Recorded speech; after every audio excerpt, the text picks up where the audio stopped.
everybody, and welcome back to the Lazy Man's Way to Make Coffee. I'm Alpha Drinking Coffee, in case you didn't already know. Today, I'm going to walk you through how to make the perfect and easiest Moka Express. Now, if you've never used a Moka Express, or you've never even heard of the Moka Express, it is one of the oldest ways to make coffee, and it actually originated in Italy, which makes sense because Italy is widely known and widely considered as the birthplace of coffee, or at least the coffee that we know today. Now, most people will recognize the Moka Express from this shape and form, but I actually got this one here out in Italy itself, so I'm going to be using this today. The difference between the two is this one, rather than filling up the pot with coffee, the spout here releases 2 shots of coffee basically into 2 shot glasses. Now, this actually leads me to my next point. A lot of people consider this similar to espresso. It's not espresso. Espresso is a little bit harsher, a little bit denser, a little bit stronger. What I like to consider this as, or related to, is a ristretto, which is a longer shot of espresso and kind of allows for that smoother flavor to come into play. Now, I'm going to walk you through basically how to make sure that this is a smooth cup of coffee. So obviously we're making an Italian-based coffee, so I figured why not use an Italian-based roaster. For you, pick whatever beans are perfect for you. Just like always, do what's best for you, pick what's right.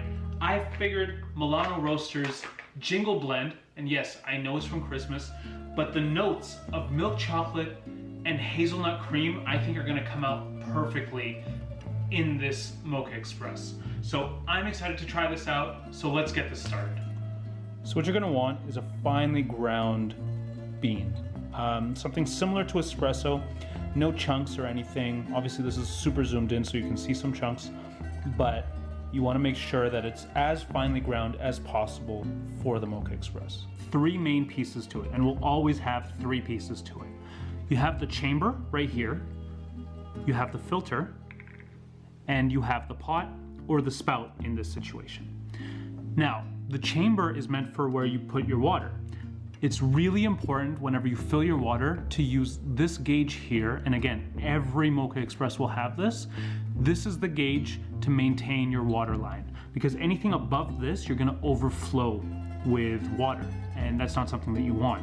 So make sure you use this as a fill line in terms of your water. This right here is obviously where you put your ground beans.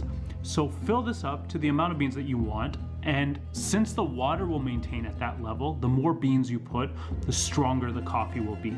So I would say fill up half to 3/4 of it when you're first starting out, just to test the waters of how strong you want it. And then obviously the spout here is just where the coffee will be released at the end of the day. So those are just the 3 main components. So I've filled this up already, but one pro tip that I wanted to give you guys is to make sure that you fill this up with warm water, not cold or hot water. The reason for this is that you put this on the stove for a little while and you allow it to brew. The longer it'll be on the stove, the more likely it is that you'll actually burn the coffee. So using cold water will force you to stay on there for longer and will guarantee a burnt coffee. And now you don't use hot water solely for the fact that, as you can tell, this is all metal. If you use hot water, it'll heat up and burn your hand. You don't want to burn your hand. So make sure to use warm water or just above cold, basically, to allow for this to extract a little bit quicker. Now, once you've filled up your water, you can simply put the filter on there and just drizzle your coffee in there. You can use a spoon if you want, but like I said, I'm trying to be lazy. So just give it a little shake just to level it out. And that is perfectly filled. I would say, like I said, half to 3/4 for the first time, just so you're testing it on.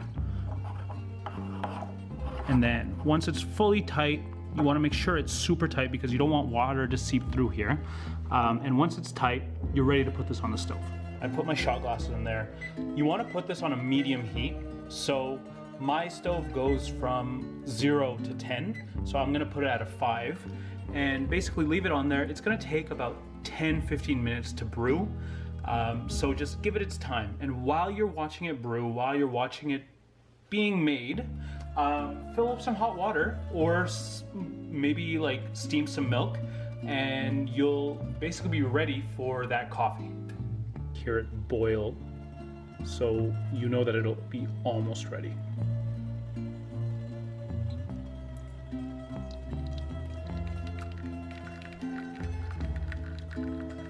Now we just watch the magic happen.